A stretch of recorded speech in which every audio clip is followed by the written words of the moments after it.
How to delegate. If you're a leader, you shouldn't be doing everything. Like I think the first panel said, you should learn how to delegate and learn how to balance. And everyone, if you're a part of an organization, everyone should have their role. You shouldn't be doing everything.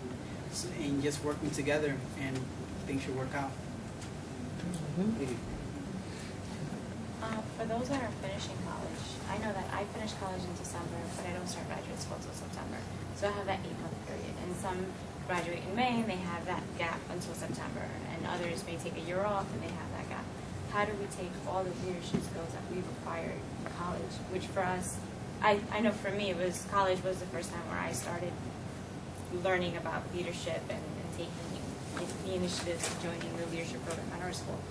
But how do we take those skills and not necessarily incorporate them into work life? Because for some of us, there is no time to start a serious career in between grad school. But how do we take the best of those leadership skills out in the real world during that time of transition? Are you going to be going to graduate school near where you are now? I don't know yet. I think that those skills that you develop, those are going to be with you regardless, whether you're in grad school or whether you're at work, whatever. My advice would be to do some volunteer work if you can, and to do some advocacy work if that's what you care about. If there's some issue that you're concerned about, try to find something that you can continue though, as you get into graduate school. Because for me, I know graduate school was a time when I'd already learned a lot in college and developed some skills, but it was an opportunity to focus. And I think some of the most rewarding things that I did during graduate school had to do more with community than with the classes that I was taking. The classes are important, but I'd learned how to balance. I'd learned where I wanted to focus, so I got very involved with, in my case, with a particular community center. And I used the time in between. It wasn't 8 months; it was less time, but I used that time to get sort of a foothold in that place and say, I really want to stay involved while I'm in grad school, and I tried to figure out how I was going to do that.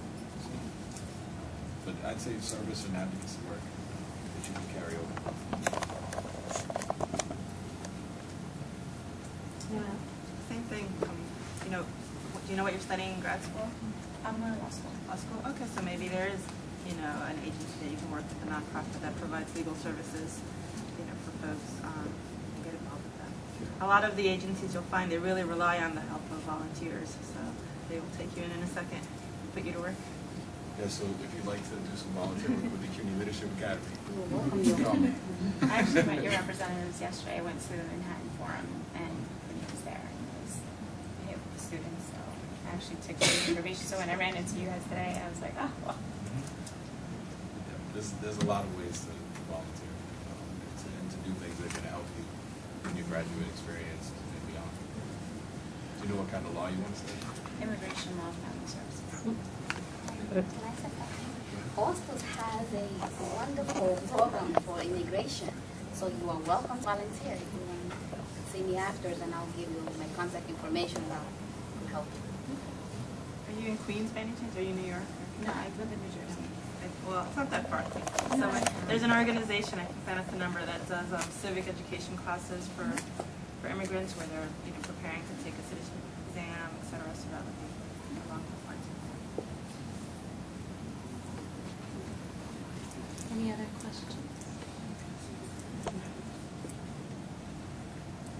I want to open the floor for Liliette also to talk a little bit more about her experiences, and we made these questions together. We sort of pieced them together one night really late and on the phone, and it's been such an incredible inspirational process working with Lily.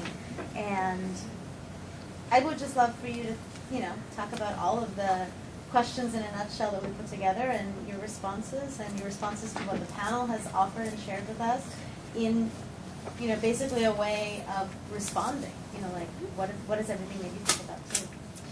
Okay, the first question, what are the qualities of a leader? It occurred to me because as a person with a disability, as Mary Beth has stated, it's not easy sometimes, but I have been fortunate to have found people in my life that have believed on me, on my passion, my determination. And as a matter of fact, one of them is sitting right here, which is the director of the Hostos Leadership Academy, Jason Litfeld.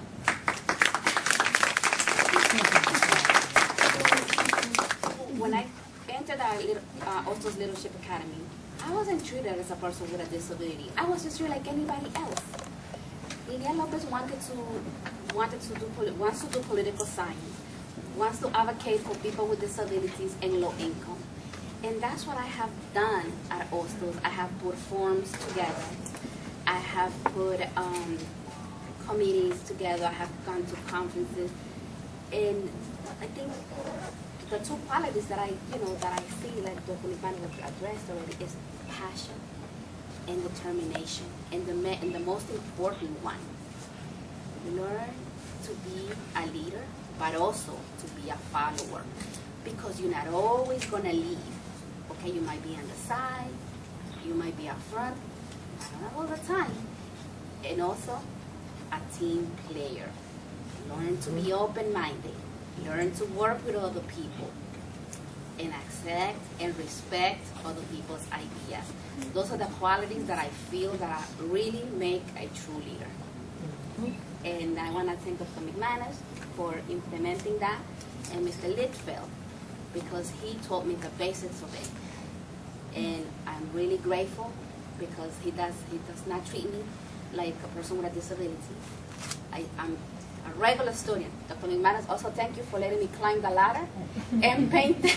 I painted the shelter that we attended. We did the community service. Everyone was painted. And I said, can I paint? They go, why not?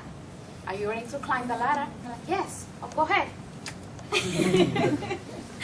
So remember, respect, learn to be a follower, be a leader, that makes up a leader, a team player, passion and determination. You can see why she was selected to be a fellow.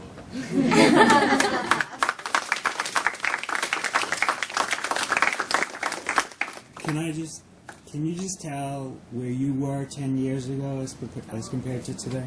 Okay, 10 years ago, I wasn't even thinking about college. I am from Nicaragua. I was not allowed to go to school due to the communist government that we were under. I came to the United States in 1990. I started school for the first time in my life in 1992. I had to learn English, I had to learn how to write, I had to learn how to read. I went through GED, and in 2006, I entered college for the first time because I had one mentor, actually my instructors from GED. I wanted to do clerical, and he said, are you kidding me? You want to do clerical? He said, you're going to be a politician one day. And I'm like, you're crazy. I cannot do that. And he said, no. He said, right now, take your GED, and we'll talk later. I took my GED, and when I passed it, he said, so? I said, well, I think you're right. I'm going to give college a try. And in 2006, I went to Hostos Community College, and I chose Hostos Community College for the diversity. There we have people from everywhere. It's at the little United Nations. Okay? And since I want to do political science, I wanted to learn the basics, like I stated earlier, so I can, work with people in a good way and impact people in a positive way. So, life is hard, but if I did it, without schooling, and I'm still, learning, because I think we never stop learning. Mm-hmm. Never. Every day we learn something new. You could be the highest education. Even the president learns something new every day. Mm-hmm. So don't be afraid, because there's obstacles, but we could do it. We could do it, and especially if we have positive people around us. That should be our motto. That should be our strength to hold on to it, and believing on ourselves, because that's what has helped me. Like I said, when I met Mr. Litfeld, my family my friends from Hostos who are here supporting me today, who I was very nervous. I was complaining in the ballroom when we were sitting there. I said, I'm nervous. Like, calm down, you're gonna do fine, Those are the people that if you have them around you, just tell them thank you for being there. And I'm gonna do now, thank you guys. Thank you, Dr. McManus. Thank you, Jason. And I will not disappoint you. I will continue on, and I will definitely advocate for rights for everyone, because I was given the right to an education here. Okay? I never went to school, and now I have the opportunity, and I don't want you guys to go and waste it. Okay? You guys go out there, get your degrees, and make your voices be heard. Okay? You guys could do it.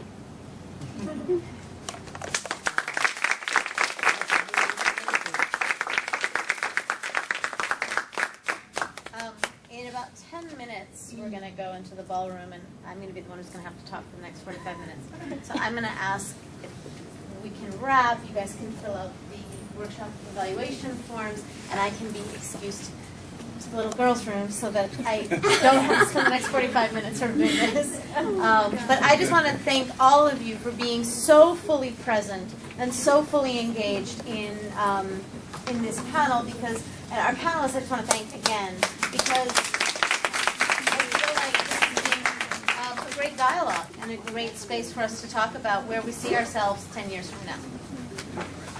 So thank you so much. Thank you, Mary Beth. And if you have other questions, I'm sure these people would, be happy to talk to you.